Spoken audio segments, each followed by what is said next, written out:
ಹಿರಿಯರದು ಯಾವುದೇ ರೋಗ ರುಜಿನಗಳಿಲ್ಲದೆ ಜೀವನ ಸಾಗಿಸ್ತಿದ್ದಾರೆ. ಅದಕ್ಕೆ ಕಾರಣ ಏನಪ್ಪ ಅಂದ್ರೆ ಮೂಲ ಬೆಳೆಗಳನ್ನು ಅಂದ್ರೆ ಜವಾರಿ ಅಂತೀವಿ ನಾವು. ಕಾಯಿಪಲ್ಯ ಇರ್ಬೋದು, ಹಣ್ಣು ಪೊಳೆ ಇರ್ಬೋದು, ಧಾನ್ಯಗಳಿರ್ಬೋದು, ಎಲ್ಲವೂ ಸಹಿತ ರೋಗದಿಂದ ಮುಕ್ತವಾಗಿದ್ದವು. ಆ ಸಂದರ್ಭದೊಳಗೆ ಸರ್ಕಾರಿ ಕೆಮಿಕಲ್ ಫರ್ಟಿಲೈಸರ್ ಇದ್ದಿದ್ದಿಲ್ಲ. ಒಂದು ಕಡೆ ಸ್ವಾತಂತ್ರ್ಯ ಸಿಕ್ಕಾಗ ನಮ್ಮ ಜನಸಂಖ್ಯೆ ಕೇವಲ 30 ಕೋಟಿ ಇದ್ರೂ ಸಹಿತ ದೇಶದೊಳಗೆ 30% ಹೆಚ್ಚು ಬಡವರು ಒಂದೊಂದು ಊಟ ಮಾಡ್ತಾ ಇದ್ದಾರೆ. ಅದನ್ನು ತಪ್ಪಿಸ್ಬೇಕಂತ ಕೃಷಿ ಒಳಗೆ ಕ್ರಾಂತಿ ಮಾಡಬೇಕಂತ ಹೈಬ್ರಿಡ್ ಬಂತು. ಆ ನಂತರ ಔಷಧಿಗಳು ಬಂದು ಸರ್ಕಾರಿ ಕೆಮಿಕಲ್ ಫರ್ಟಿಲೈಸರ್ ಬಂತು. ಇವೆಲ್ಲ ಬಂದ ಬಳಿಕ ಮೊದಲನೇದು ಹಾನಿ ಆದದ್ದು ನಮ್ಮ ಮನುಷ್ಯನ ಆರೋಗ್ಯಕ್ಕೆ, ಎರಡನೇದು ಭೂಮಿಯ ಫಲವತ್ತತೆಯನ್ನು ಸಂಪೂರ್ಣವಾಗಿ ಹಾಳು ಮಾಡಿದ್ದೀವಿ. ಜೊತೆಗೆ ಮನೆಯಲ್ಲಿದ್ದಂಥ ಎತ್ತು, ಎಮ್ಮೆ, ಕತ್ತೆಗಳನ್ನು ಸಹಿತ ಮಾರಾಟ ಮಾಡಿದ್ದೀವಿ. ಯಾರು ಭೂಮಿಗೆ ಸಗಣಿ ಗೊಬ್ಬರ ಹಾಕೋದಿಲ್ಲ, ಅದು ಭೂಮಿ ಫಲವತ್ತಾಗಿ ಉಳಿಲಿಕ್ಕೆ ಸಾಧ್ಯವೇ ಇಲ್ಲ.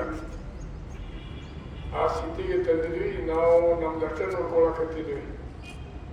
ಮುಂದಿನ ಜನಾಂಗದ ಯಾರು ನೋಡ್ಲಿಕ್ಕೆ ತಯಾರಿಲ್ಲ.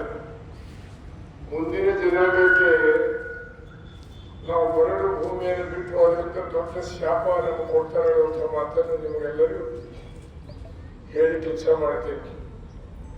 ಮೊದಲನೇದು, ನೀವು ಕೃಷಿ ಇಲಾಖೆ ಇವತ್ತೇನಾಗಿದೆ, ಕೃಷಿ ಇಲಾಖೆ ಇರ್ಬೋದು, ತೋಟಗಾರಿಕೆ ಇರ್ಬೋದು, ಅನೇಕ ಕಾರಣಗಳಿಂದ ಸಿಬ್ಬಂದಿ ಕೊರತೆ ಇರ್ಬೋದು, ಮತ್ತೊಂದಿರ್ಬೋದು, ಕೇವಲ ಕಚೇರಿಗಳಿಗೆ ಸೀಮಿತವಾಗಿದೆ. ಸರ್ಕಾರಿ ಪರಿಕರಗಳನ್ನು ಹಂಚೋದು ಬಿಟ್ಟರೆ ನಿಮ್ದು ಯಾವುದೂ ಒಂದು ಪೈಸಾನು ಸೇವೆ ಇಲ್ಲ, ಕೃಷಿಕರಿಗೆ ಸೇವೆ ಇಲ್ಲ. ಹಿಂದೆ ಗ್ರಾಮ ಸೇವಕರು ಇರ್ತಿದ್ರು. ಒಂದೂರಿಗೆ 200 ಗ್ರಾಮ ಸೇವಕ ಇರ್ತಿದ್ರು. ಪ್ರತಿಯೊಬ್ಬರಲ್ಲಿ ಭೇಟಿ ಕೊಡ್ತಿದ್ರು. ಭೂಮಿಯ ಫಲವತ್ತತೆ ಚೆಕ್ ಮಾಡ್ತಿದ್ರು, ಸಾಯಿಲ್ ಟೆಸ್ಟ್ ಮಾಡ್ತಿದ್ರು. ಇವತ್ತೆಲ್ಲ ಹೋಗಿದೆ. ನಾವು ರೈತರು ಮಾಡ್ತಾ ಇಲ್ಲ, ಇಲಾಖೆನೂ ಮಾಡಂತೇಳಿ ನಮಗೆ ಅಡ್ವೈಸ್ ಮಾಡ್ತಾ ಇಲ್ಲ. ಹೀಗಾಗಿ ಎಲ್ಲರೂ ಹಾವುಗಳು ಪಾಲ್ಗೊಳ್ಳೋದಿಲ್ಲ ಅಂತ ಮಾತನ್ನು ಬಹಳ ಸ್ಪಷ್ಟವಾಗಿ ಹೇಳಿ ಕೆಲಸ ಮಾಡ್ತಾರೆ.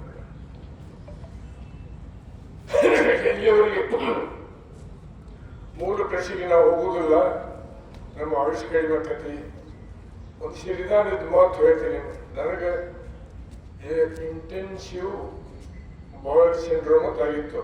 ಊಟ ಮಾಡಿದ ಕೂಡಲೇ ಇದ್ರ ಸಂದರ್ಭದೊಳಗೆ, ಯಾವುದು ಈ ಕೋವಿಡ್ ಸಂದರ್ಭದೊಳಗೆ ಊಟ ಮಾಡಿದ ಕೂಡಲೇ ನೀಚರಿಗೆ ಟಾಯ್ಲೆಟ್ ಹೋಗಬೇಕಾಗಿತ್ತು. ಆ ಸ್ಥಿತಿ ನಿರ್ಮಾಣ ಆಗಿತ್ತು. ಮುಂದೆ ಮೈಸೂರಿನವರು ಜಮಾದಾರನ್ನು, ಜಾಗೀರವರು ಜಮಾದಾರವರು, ಈ ಸಿರಿಧಾನ್ಯ ತಜ್ಞರು, ಅವ್ರು ನನಗೆ ಒಂದು ಸಲಹೆ ಕೊಟ್ಟರು. ನೀವು 40 ದಿವಸ ಕೇವಲ ಸಿರಿಧಾನ್ಯದಲ್ಲಿ ಇರಬೇಕು, ಒಂದೊಂದು ಕಾರಣ 7 ದಿವಸ ಮುಂಜಾನೆ, ಮಧ್ಯಾಹ್ನಕ್ಕೆ, ಸಾಯಂಕಾಲ ತಿನ್ಬೇಕನ್ನುವಂಥ ಸಲಹೆ ಕೊಟ್ಟರು. ಆಯ್ತು, ಇದೇನು ದೊಡ್ಡ ಮಾತನ್ನು ತಿಳ್ಕೊಂಡು ನಾನು ಹಂಗೆ ಪಾಲನೆ ಮಾಡಿದೆ. ಆ ಸಂದರ್ಭದೊಳಗೆ ನಂದು BP, ಶುಗರ್ ಎಲ್ಲ ನಾರ್ಮಲಿಗೆ ಬಂದು, BP, ಶುಗರ್ ನಾರ್ಮಲಿಗೆ ಬಂದು. ಆಗ ನಂದು 5 ಕಿಲೋ ತೂಕ ಕಡಿಮೆ ಆಯ್ತು. ಅವಾಗ 40 ದಿವಸದೊಳಗೆ ಎಲ್ಲರೂ ಕೇಳಕ್ಕೆ ಹಿಂಗ್ಯಾಕಾಗಿದೆ ಅಂತ ಕೇಳಕತ್ತಿದ್ರು. ಮತ್ತೆ ಚುನಾವಣೆ ಸಂದರ್ಭದೊಳಗೆ ಎಲ್ಲಿ ನಮ್ದು ಬಗ್ಗೆ ಕಾಲಕ್ಕೆ ಚುನಾವಣೆ ಬರ್ತದೇನೋ ಅಂತ ಮಾತಾಡಿದ್ರು. ನಮ್ಮ ವಿರೋಧಿಗಳು ಮಾತಾಡಿದ್ರು. ಏನೂ ಆಗಲಿಲ್ಲ, ಜನರು ಆಶೀರ್ವಾದ ಮಾಡಿದ್ರು, ಸುಧಾರಣೆ ಆಯಿತು. ಇವತ್ತು 200 ವರ್ಷದಿಂದ ನನ್ನ ಸರ್ಕಾರ ಒಳ್ಳೆಯ ರೀತಿಯಿಂದ ಕೆಲಸ ಮಾಡಲಿಕ್ಕೆ ಎಲ್ಲ ಜಿಲ್ಲಾಡಳಿತ ಬಗ್ಗೆ ನನಗಂತೂ ಸಮಾಧಾನ ಇದೆ.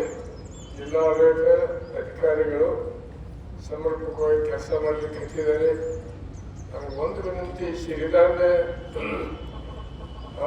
ಇವತ್ತು ಮೊದಲ ಒಂದು ಕಾಲಕ್ಕೆ ಸಿರಿಧಾನ್ಯ ಅಂದ್ರೆ ಬಡವರ ಆಹಾರ ಆಗಿತ್ತು, ಬಡವರ ಆಹಾರ ಆಗಿತ್ತು. ಇವತ್ತು ಅತ್ಯಂತ ಶ್ರೀಮಂತರು ಸಾವಿರಾರು ಕೋಟಿ ಮಾಲಕರಿಗೆ ಆಹಾರ ಆಗಿದೆ ಅನ್ನೋಂಥ ಮಾತನ್ನು ಹೇಳಲಿಕ್ಕೆ ಇಚ್ಛೆ ಮಾಡ್ತೇನೆ. ಅದಕ್ಕೆ ಸಿರಿಧಾನ್ಯ ಬೆಳೆಯುವುದು, ಸಿರಿಧಾನ್ಯ ತಿನ್ನುವುದು ಎರಡನ್ನೂ ಪ್ರಚಾರ ಮಾಡಿ ಅಂತ ತಿಳ್ಕೊಂಡು ಹೇಳಿ ಇವತ್ತು ನನ್ನನ್ನು ಕರೆಸಿ ಸಾಂಕೇತಿಕವಾಗಿ ಜಾಥಾಕ್ಕೆ ಕಲಾ ಜಾಥಾ ಕಾರ್ಯಕ್ರಮದ ಜೊತೆಗೆ ಚಾಲನೆ ಕೊಡಲಿಕ್ಕೆ ಜಿಲ್ಲಾಧಿಕಾರಿಗಳು ಶಿವರ ಜೊತೆಗೆ ಅವಕಾಶ ಮಾಡಿಕೊಟ್ಟಿದ್ದಕ್ಕಾಗಿ ಜಿಲ್ಲಾಡಳಿತಕ್ಕೆ ಹಾಗೂ ಕೃಷಿ ಇಲಾಖೆಗೆ ಧನ್ಯವಾದಗಳನ್ನು ನಾನು ಎಡಮಾಡ್ತೀನಿ.